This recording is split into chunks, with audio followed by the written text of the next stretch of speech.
COVID-19. Kenapa orang tu dapat lebih? Aku pun perlu. Assalamualaikum warahmatullahi wabarakatuh. Bismillah, wassalatu wassalamu ala rasulillah wa ala alihi wa sahbihi wa mawalah, amma ba'du. Saya Nazar Al-Jibra. Hari ni hari ke-11 Perintah Kawalan Pergerakan. Hari ni hari Sabtu 28 hari bulan 3 2020. Jam sekarang 4.15 minit petang.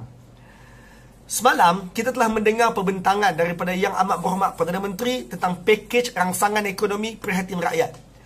250 bilion ringgit telah pun diinisiatifkan untuk merangsang ekonomi. Ada banyak reaksi daripada masyarakat, orang terbawah. Namun dalam banyak-banyak reaksi, saya ingin untuk bawa kita punya perhatian kepada satu reaksi. Ada orang daripada golongan T20, orang-orang berpendapatan tinggi, 20% daripada rakyat Malaysia yang berpendapatan tinggi, bertanya, apa yang aku dapat? Dan ada juga orang yang daripada golongan sederhana, M40, middle income, M40, yang mana mereka bertanya, aku perlu tapi kenapa aku dapat sikit, orang tu pun sikit, tapi orang tu terlalu banyak, Cik Kia dapat terlalu banyak. Aku perlu juga, tapi aku tak dapat macam Cik Kia. Aku dah kira, aku dapat kurang pada 4,000. Kenapa aku dapat sikit padahal dia dapat banyak? Kami income lebih kurang sama je. Maka tuan-tuan, hari ini kita ingin berkongsi isu tersebut. Kita sama-sama miskin, sama-sama memerlukan, tapi ada orang dapat lebih peruntukan dan ada orang dapat kurang peruntukan. Hari ini kita nak ajak tuan-tuan semua untuk bertadabbur beberapa ayat Allah Ta'ala yang saya quote daripada surah At-Taubah, surah Al-Hajj dan juga surah Al-Anfal. Tiga surah ini persamaannya adalah ia bercakap tentang isu yang sama, iaitu tentang peruntukan harta kerajaan kepada penerimanya. Peruntukan harta kerajaan kepada para penerima. Pada zaman Nabi Muhammad juga ada isu. Nabi Muhammad ni ada banyak watak. Selain daripada watak seorang Nabi, watak seorang ayah, watak seorang suami, Nabi Muhammad juga telah memegang watak selaku seorang pemerintah. Isu untuk menguruskan dana kerajaan lalu diberikan kepada rakyat adalah isu yang Nabi telah pun memegang watak itu, dan hari ini ada orang lain yang meneruskan delegasi Nabi untuk memegang watak pengurus harta kerajaan. Kerajaan ni ada harta, ada sumber hartanya, yang mana akhirnya kerajaan berhak untuk membelanjakan harta itu atas sebab A dan sebab B. Saya nak fokus pada isu kita, iaitu kerajaan menggunakan harta milik kerajaan untuk dikembalikan kepada rakyat dengan cara pakej rangsangan ekonomi semalam. Soalan, adakah kerajaan perlu menggunakan harta itu dan memberikan kepada segenap lapisan masyarakat tinggi dan rendah, yang kaya dan yang miskin? Sebahagian orang menganggap kami semua bayar cukai. Bahkan sebahagian orang yang berada di kategori T20, income yang tinggi, 20% yang income yang tinggi tersebut, mereka menganggap kami orang yang paling banyak bayar cukai. Kenapa kami dapat sikit? Maka tuan-tuan, saya suka untuk kita mulakan hari ini dengan kita semak apa yang Allah firmankan dalam surah At-Taubah ayat 58. At-Taubah 58, Allah berfirman, wa minhum, dari kalangan mereka dalam ayat ini adalah orang-orang munafik di Madinah. Wa minhum, dari kalangan mereka orang munafik Madinah, man yalmizuka fis sadaqat, orang-orang yang mencela kamu Muhammad fis sadaqat, berkenaan dengan sedekah-sedekah itu. Sedekah dalam ayat ni adalah peruntukan kerajaan. Sedekah, konteks ayat dalam ayat ini adalah dana daripada kerajaan. Wa minhum man yalmizuka fis sadaqat, daripada kalangan orang-orang munafik itu ada yang mencela kamu Muhammad, mencela kamu pemerintah terhadap peruntukan-peruntukan tersebut. Fa in u'tu minha radu, jikalau mereka diberi bahagian daripada peruntukan itu, radu, mereka reda, mereka suka, mereka puas hati. Wa in lam yu'tu minha, tapi kalau mereka tak dapat peruntukan tersebut ataupun mereka dapat sikit peruntukan tersebut, idahum yaskhabun, mereka serta-merta marah, tak puas hati. Tuan-tuan, ada orang mencela kamu Muhammad, pemerintah, terhadap dana-dana tersebut, peruntukan tersebut. Mereka dapat, mereka okey. Kalau mereka tak dapat, mereka akan serta-merta marah dan tak puas hati. Sound familiar? Maka tuan-tuan, memang benar, orang-orang yang tidak berpuas hati terhadap apa saja peruntukan yang telah diberikan kerana mereka dapat sikit ataupun mereka langsung tak dapat, sebenarnya Allah telah pun mengecam sifat tersebut sebagai sifat orang munafik. Itu satu perkataan yang tegas yang saya sebutkan di sini kerana saya kod dalam surah At-Taubah ayat 58 sebentar tadi. Sebenarnya harta kerajaan ini untuk siapa? Tuan-tuan, dalam ayat 60 surah yang sama, tadi ayat 58, dalam ayat 60 surah At-Taubah, Allah Ta'ala memberitahu dana kerajaan ini adalah untuk siapa? Ayat 60, ramai orang memahami, ramai orang menganggap ayat 60 yang saya akan kongsikan ini sebagai ayat asnaf zakat. Bukan tak tepat, tepat. Namun dari segi konteks surah At-Taubah ini, ayat tentang sedekah dalam bahagian ini adalah daripada dana kerajaan, dan zakat adalah salah satu dana daripada kerajaan. Siapakah penerima dana daripada kerajaan? Allah berkata surah At-Taubah ayat 60, innamas sadaqatu li. Sesungguhnya sedekah itu, sedekah daripada kerajaan, li, untuk siapa? Lil fuqara wal masakin, untuk orang fakir, untuk orang miskin. Ini dua golongan yang paling aula, paling utama untuk terima sedekah, peruntukan daripada kerajaan. Lil fuqara wal masakin, untuk orang fakir dan untuk orang miskin. Dalam konteks negara kita, siapakah fuqara wal masakin, fakir dan miskin? Bahasa ekonominya, mereka adalah B40. Mereka adalah golongan yang income bawah, income rendah, 40% orang berpendapatan paling rendah di Malaysia. Ataupun angkanya adalah orang yang berpendapatan RM3,999 ke bawah. Sesiapa yang berpendapatan RM3,999 ke bawah dalam konteks ekonomi Malaysia, mereka adalah B40. Mereka ni adalah kategori fuqara wal masakin.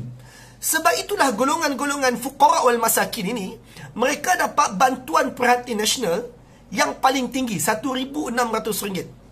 Kemudian mereka juga dapat BSH, bantuan sara hidup, yang dalam kategori yang lain, dalam peruntukan yang lain, tapi mereka tetap dapat.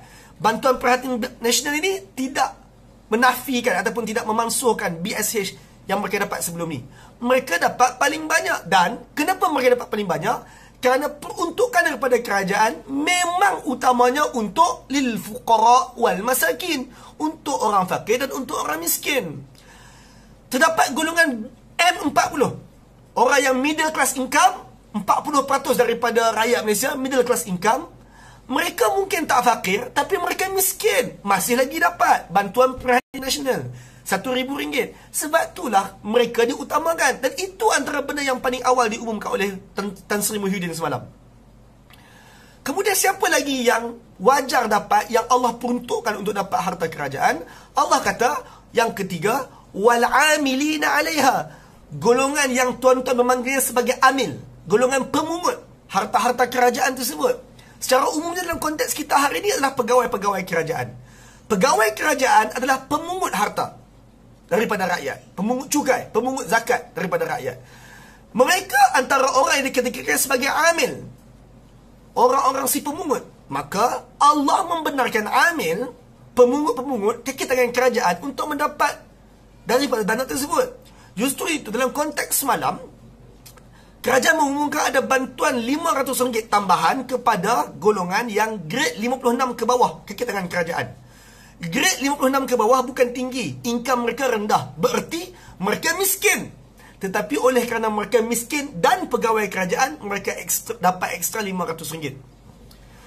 Dan mereka layak kerana wal amilina 'alaiha, mereka dalam kategori orang-orang yang memungut, para pemungutnya. Yang keempat, wal mu'allafati qulubihim, buluhum, dan orang-orang yang dilembutkan hatinya, ataupun tuan-tuan memanggilnya dengan panggilan mu'allaf. Berbeza dengan selalu difahami, mu'allafati qulubihim, orang-orang yang dilembutkan hatinya. Ramai orang menganggap orang-orang yang baru masuk Islam dan bla bla bla, dan itu bukanlah fahaman yang salah, benar. Cuma dalam konteks semalam, terdapat golongan insentif kerajaan yang fungsinya adalah untuk memujuk, melembutkan hati orang ramai. Contoh, kerajaan telah memberikan diskaun TMB 15% dan juga internet percuma. Kenapa? Antara sebabnya kerana ingin mengarahkan tuan-tuan di pujuk hati tuan-tuan untuk stay dalam rumah. Tuan-tuan telah ada internet, tengoklah TV. Tuan-tuan dah ada internet, layarilah internet. Diskaun internet, diskaun TMB dah ada, tengoklah TV. Ini fungsinya, mu'allafati qulubihim. Golongan yang kelima, Allah menyebutkan wa firriqab, golongan-golongan yang terbelenggu lehernya. Wa firriqab, golongan yang terbelenggu lehernya. ataupun terjemahan yang ramai orang buat adalah hamba. Tapi perkataan hamba tak tepat, kerana perkataan yang Allah guna firriqab, orang yang terbelenggu lehernya, mereka tak boleh ke kanan ke kiri. Sebab itu semalam diumumkan golongan B40 yang sakit. Sudahlah B40, fakir dan miskin, sangat sedikit income mereka, tapi mereka terkesan dengan COVID-19 ini. Mereka ada kuarantin dekat hospital sekarang, ataupun mereka dikuarantinkan dekat rumah. B40 yang sakit. Sebab tu mereka dapat sumbangan daripada MySalam sebanyak RM50 sehari. Sebab mereka kategori firriqab, golongan yang terbelenggu leher. Majikan-majikan diarahkan untuk bayar gaji pekerja. Majikan diarahkan untuk tak buang pekerja. Tapi majikan tak dapat sale, majikan tak dapat input, tak dapat income. Maka kerajaan faham mereka ini firriqab, golongan yang terbelenggu lehernya. Kerajaan bagi subsidi upah RM600. Maka itu hanya sekadar beberapa contoh bagaimana pemerintah memang berhak untuk menggunakan dana ini kepada golongan-golongan sasar yang Allah membenarkannya. Golongan yang keenam, wal gharimin. Golongan yang keenam, wal gharimin, golongan-golongan yang berhutang. Saya sangat yakin setiap segenap pelusuk masyarakat berhutang. Cuma dalam konteks saranan semalam ataupun perangsangan semalam, kerajaan mengumumkan banyak bentuk moratorium, banyak bentuk tangguhan untuk membayar hutang. Sama ada hutang bank, hutang PTPTN, hutang sewaan kedai BSKL dan macam-macam lagi. Kenapa sewaan-sewaan tersebut, hutang-hutang tersebut diberi moratorium? Kerana antara lain, kalian dalam kategori wal gharimin, orang-orang yang berhutang, berhak untuk dapat dana kerajaan. Wa fissabilillah, golongan yang ketujuh, wa fissabilillah, golongan yang berjuang di jalan Allah. Dalam konteks kita sekarang, kawan-kawan frontliner kita, para sahabat kita yang berada di medan hadapan, mereka sedang fissabilillah. Semoga-moga mereka diterima sebagai syuhada kalau mereka mati. Kawan-kawan kita ini fissabilillah. Sebab itulah kerajaan memperuntukkan untuk para doktor ekstra elam khas RM600, dan sahabat-sahabat kita yang polis, askar, rela, Jepam dan seumpamanya elam khas RM200. Kenapa? Wa fisabilillah, kerana mereka kategori yang sedang berjuang di jalan Allah. Dan golongan ke-8 yang Allah sebutkan, wa ibnus sabil, dan orang-orang yang sedang dalam perjalanan. Tuan-tuan panggil musafir. Untuk kategori musafir, saya rasa tak ada disebut semalam apa kategori. Tapi secara umumnya itulah 8 golongan yang mana Allah membenarkan peruntukan daripada kerajaan sampai kepada mereka. Adakah orang yang tak termasuk dalam mana-mana 8 kategori tak berhak? Bukan tak berhak. Cuma 8 kategori ini adalah kategori yang lebih dan paling utama. Saya harap saya sampaikan maksud ini dengan jelas. Saya ulang, bukanlah seandainya kita tak termasuk dalam 8 kategori, tidak bererti kerajaan tak boleh memperuntukkan apa-apa untuk kita. Cuma 8 kategori ini perlu diberi fokus utama dahulu. Maka tuan-tuan yang berada dalam kategori kategori T20, golongan-golongan yang higher income, 20% yang paling rakyat Malaysia ni, tuan-tuan kategori mana? Ataupun tuan-tuan yang M40, middle class income, 40% rakyat Malaysia middle class income, gaji tuan-tuan 4,000, 5,000, 6,000, 7,000, 8,000. Tuan-tuan betul miskin dan terjejas, tapi tuan-tuan tak boleh merungut kalau dapat lebih kurang daripada sahabat-sahabat kita yang lain dapat. Surah Al-Hashr ayat 7. Dalam surah Al-Hashr ayat 7, Allah menyenaraikan beberapa penerima yang perlu diutamakan, dan di akhir ayat tersebut Allah berkata, kaila yakuna dulatan bainal aghniya minkum. Allah menyusut sebegini agar harta itu, peruntukan itu tidak berlegar hanya di kalangan orang-orang yang aghniya, yang berkecukupan, yang kaya di kalangan kalian. Ingat tuan-tuan, peruntukan ini diutamakan kepada 8 golongan tadi kerana majoriti orang yang bukan kategori 8 golongan tadi, aghniya, mereka ni cukup. Saya tak mau guna perkataan kaya, sebab sebahagian kita perkataan kaya ni kelihatan macam pakai kereta mewah. Saya tak ada kereta mewah, tapi tuan-tuan, secara umumnya saya hidup hari-harian aghniya, cukup. Saya kategori M40, middle class income. Tapi hidup saya bukanlah merempat. Saya bukanlah orang yang sangat tertekan. Saya aghniya, cukup. Bukan tak cukup, cukup. Maka tuan-tuan, Allah menyusun agar 8 golongan ini diberi keutamaan kerana agar harta itu tidak bertebaran berlegar hanya di kalangan orang-orang yang cukup. Jadi, apa reaksi dan apakah tindakan yang ma'ruf, yang patut untuk kita, golongan T20 dan golongan M40, reaksikan dan bertindak? Semalam kita telah berkata, orang beriman adalah wali kepada orang beriman lain. Kita mesti cover satu sama lain. Kita mesti lindung satu sama lain. Bagaimana kita bereaksi terhadap semalam? Bagaimana kita bertindak? Apakah tindakan patut kita terhadap isu ini? Maka tuan-tuan, ayuh kita kembali kepada surah At-Taubah yang awal tadi. Kali ini kita lihat ayat 59. Apa Allah sebut dalam ayat 59? Allah menegur kepada orang-orang munafik tersebut. Walaula annahum radu ma atahumullah wa rasuluh. Alangkah baiknya kalau orang-orang ini redha, puas hati terhadap apa sahaja yang diberikan kepada mereka oleh Allah dan Rasul. Ini penting. Orang munafik ini bukan tak dapat langsung. Orang T20 bukan tak dapat langsung. Orang yang M40 bukan tak dapat langsung, cuma dapat kurang berbanding orang lain. Maka Allah berkata, alangkah baiknya kalau mereka redha dengan apa yang diberikan kepada Allah, oleh Allah kepada mereka. Wa qalu, dan alangkah baiknya kalau mereka berkata, instead of mengeluh, instead of merungut, mereka berkata, hasbunallah, tak apa, kami tak dapat, tak apa, hasbunallah, cukuplah Allah untuk kami. Sayu'tinallah man fadlihi wa rasulih. Tak apa, Allah dan Rasul dia akan bagi kurniaan-kurniaan lain next round, next time, akan bagi. Ya tuan-tuan, bukan setiap kali pemerintah membuka mulut asal peruntukan mesti untuk golongan ini. Saya bagi contoh. Semalam ada juga disentuh tentang kemudahan easy loan untuk sektor-sektor tertentu. Dalam bajet setiap tahun ada bahagian dan peruntukan untuk merancangkan ekonomi. Dan sebahagian syarikat-syarikat yang dikatakan sebagai syarikat besar, perniagaan besar, juga mendapat manfaat. Sabarlah, ini bukan bajet, ini cuma rangsangan ekonomi. Sabarlah giliran kalian. Maka Allah berkata, alangkah baiknya kalau mereka instead of mengeluh, mereka kata, hasbunallah, tak apa, cukup Allah untuk kami. Sayu'tinallah min fadlihi wa rasuluh. Next round, Allah dan Rasul akan bagi kepada kami daripada kurniaan-kurniaan mereka.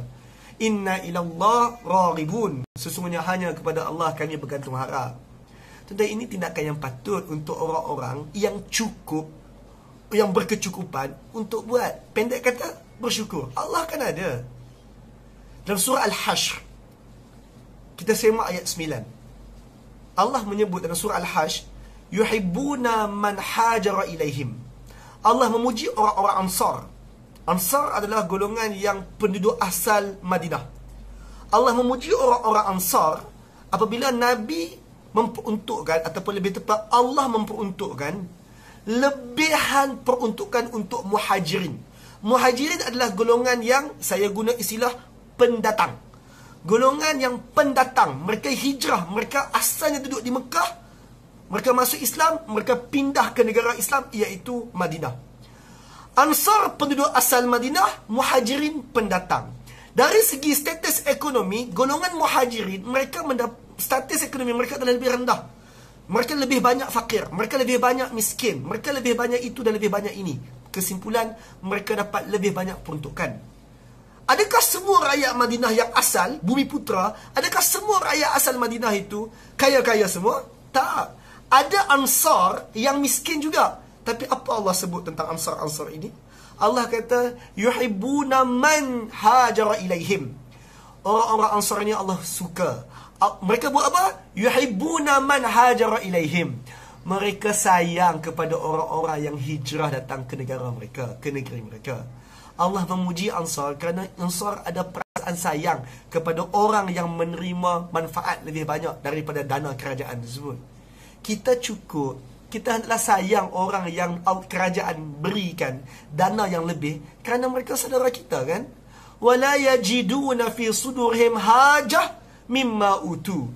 Tidak kamu dapati dalam diri orang Ansar, dalam diri orang-orang ini, hajah, terasa teringin mimma utu, terhadap apa yang saudara mereka tu dapat. Mereka tak rasa teringin pun. Mereka suka pula kawan mereka dapat, bahkan dapat lebih daripada mereka. Ayat seterusnya, wa yu'thiruna ala anfusihim, bahkan mereka lebih mengutamakan saudara mereka itu, muhajirin, lebih daripada mereka sendiri. Kesimpulannya tuan-tuan, kalau kawan kita dapat lebih, kita kata alhamdulillah, syukur, I'm happy for you. Walau kana bihim khasasah, meskipun mereka tu sendiri sebenarnya ada dalam keadaan kekurangan. Ya tuan-tuan, ada M40 yang dapat 1006, ada M40 yang dapat 2000, ada M40 yang dapat kosong. Saya tahu ada. Kenapa ada? Kerana ada orang dapat lebih sebab dia buat Grab, dia dapat ekstra. Ada orang M40 kerja kerajaan dapat ekstra. Ada orang M40 tak ada loan dapat ekstra. Ada orang M40 duduk rumah sewa dapat ekstra. Ada orang M40 yang tak macam tu. Bukan semua orang macam Cik Kia. Tak, bukan semua orang. Tapi tuan-tuan, kalau kita kenal satu keluarga, satu orang yang macam keluarga Cik Kia, syukurlah untuk mereka. Tak payahlah jealous. Jadilah macam Ansar. Tuan-tuan nak masuk syurga seperti Ansar kan? Maka jadilah macam Ansar. Di akhir ayat 9, Allah berkata, وَمَنْ يُوقَ شُحَّ نَفْسِهِ, siapa yang menjaga diri dia dari dipengaruhi sifat kedekut, فَأُولَٰئِكَ هُمُ الْمُفْلِحُونَ, ini orang-orang yang telah berjaya. Tuan-tuan, kita tidak boleh tengok orang lain dapat peruntukan yang lebih. Allah kata, sesiapa yang halang, jaga diri dia daripada kena sifat kedekut, dia berjaya. Kesimpulannya, kita tak suka untuk bersyukur dan bergembira terhadap apa yang kawan kita dapat sebab kita kedekut. Jagalah kita daripada sifat kedekut tersebut. Nak masuk syurga kan? Seterusnya tuan-tuan, saya nak bawa tuan-tuan lihat surah yang ketiga kita bincang hari ini, surah Al-Anfal. Al-Anfal terjemahannya adalah harta rampasan perang. Al-Anfal.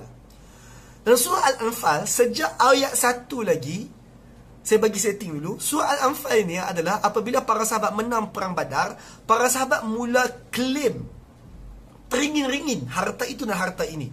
Mereka kata itu aku nak, ini aku nak, itu aku nak, ini aku nak. Sebab mereka menang perang Badar, mereka menyumbang. Maka tuan-tuan, bagaimanakah Allah menyelesaikan dispute para sahabat apabila para sahabat sedang teringin-ringinkan harta tersebut? Allah mematikan perbincangan mereka pada ayat 1. Allah berkata, Qul Muhammad, kau sebut, kau bagi tahu dekat sahabat-sahabat kau ni, Al-Anfal lillah wa Rasul.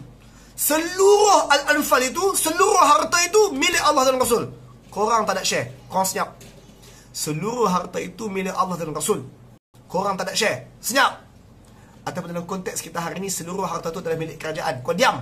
Duit tu bukan duit kau. Duit tu duit kerajaan. Dana itu dana kerajaan, bukan duit kau. Maaf saya guna bahasa yang sikit kasar, tapi ringkasnya macam tu. Duit itu dana kerajaan, bukan dana kau. Kau diam. Al-Anfal lillah wa Rasul.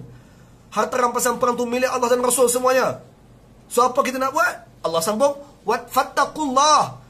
Apa korang kena buat adalah, ingat, milik Allah dan Rasul. Korang takwa kepada Allah.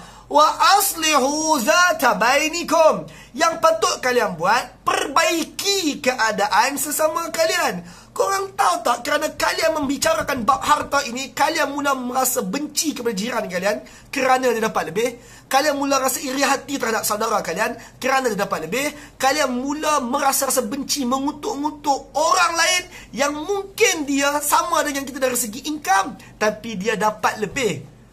Allah kata jangan. Wa aslihu zata bainikum. Baikilah keadaan sesama kalian. Kemudian Allah menyebut beberapa perkara lagi, tapi saya nak skip pada ayat 3. Ayat 3, Allah menyeru apa yang patut kalian fokus buat sebenarnya bila kalian bercakap tentang harta. Bila bercakap tentang harta, ingat nombor 1, harta itu milik Allah dan Rasul, milik kerajaan. Biar kerajaan yang uruskan nak bagi kepada siapa. Korang jangan kisah. Baiki keadaan sesama sendiri, jangan gaduh. Di akhir bahagian tersebut Allah berkata, wallazina yuqimuna as-salah. Orang beriman, instead of memikirkan tentang peruntukan kerajaan, apa kena fikir? Allazina yuqimuna as-salah. Orang-orang ini adalah orang-orang yang menegakkan, mendirikan solat. Sepatutnya korang fikir macam mana nak solat, sambung, abdikan diri kepada Allah. Wa mimma razaqnahum yunfiqun. Dan dari sebahagian harta yang Tuhan kurniakan kepada mereka, mereka belanja balik, infak balik, sumbang balik. Ini penting tuan-tuan. Orang yang ada sikit harta, lebihan harta, kerajaan beri sedikit tambahan, fokusnya bukan untuk dapat lebih. Fokusnya apa dia? Mimma razaqnahum yunfiqun. Untuk mereka sumbangkan semula. Fokus yang patut kita bincangkan adalah apa aku nak sumbang balik, bukan apa yang aku nak ambil. Terutama sekali apabila kita bukan kategori 8 kategori yang asal tadi. Terutama sekali kalau kita bukan kita bukan B40. Kita bukan golongan yang income terlalu rendah. Kita bukan fakir. Ataupun kita bukan orang yang sangat miskin. Patutnya kita memikirkan sahabat-sahabat kita yang mudarat. Kita tak terlalu melarat. Ulaika humul mu'minuna haqqan. Allah memanggil orang-orang yang instead of fikir peruntukan, dia fikir apa dia nak sumbang. Ulaika humul mu'minuna haqqan. Inilah orang-orang yang beriman, benar-benar beriman. Beriman, benar-benar beriman. Jadi tuan-tuan, kesimpulannya, apa tindakan yang makruf, tindakan yang patut kita, orang-orang yang dapat kurang daripada orang lain buat? Satu, redha dengan apa yang diperuntukkan, puas hati dengan apa yang diperuntukkan, jangan mengeluh. Dua, kita yakin Allah akan beri pemberian lain next round, next time. Kita yakin kita punya turn akan ada. Kita ada bahagian dalam rezeki Allah Ta'ala. Tiga, kita mesti cintai, sayang orang yang lebih memerlukan, kawan-kawan kita yang dapat lebih. Bergembiralah kerana mereka dapat, alhamdulillah. Yang keempat, kita tidak rasa teringin terhadap peruntukan yang orang lain dapat tersebut. Don't look even at the tips of your eyes. Jangan tengok. Dan yang kelima, dan inilah yang perlu saya tekankan sangat-sangat, kita yang lain ini perlu lebih fokus untuk lebih menyumbang dan bukannya untuk lebih menerima. Ingatlah, itu bukan harta kita pun. Dapat, alhamdulillah. Tak dapat, innallah ma'as sabirin. Kalau tak dapat, Allah bersama orang-orang yang sabar. Tuan-tuan, tentang perkara yang kelima tadi, untuk lebih menyumbang, saya menyuruh semua untuk teruskan menyumbang meskipun hanya RM10 kepada tabung bantuan bencana negara, yang mana dalam bank muamalat, nombor akaunnya saya telah pun tulis dalam description video ini. Ayuh tuan-tuan, fikir untuk lebih menyumbang, bukannya fikir untuk lebih menerima. Terima, dapat, alhamdulillah. Tak dapat, menyumbang. Wallahu alam. Itu saja daripada saya, perkongsian untuk kali ini. Jumpa dalam perkongsian yang akan datang. Assalamualaikum.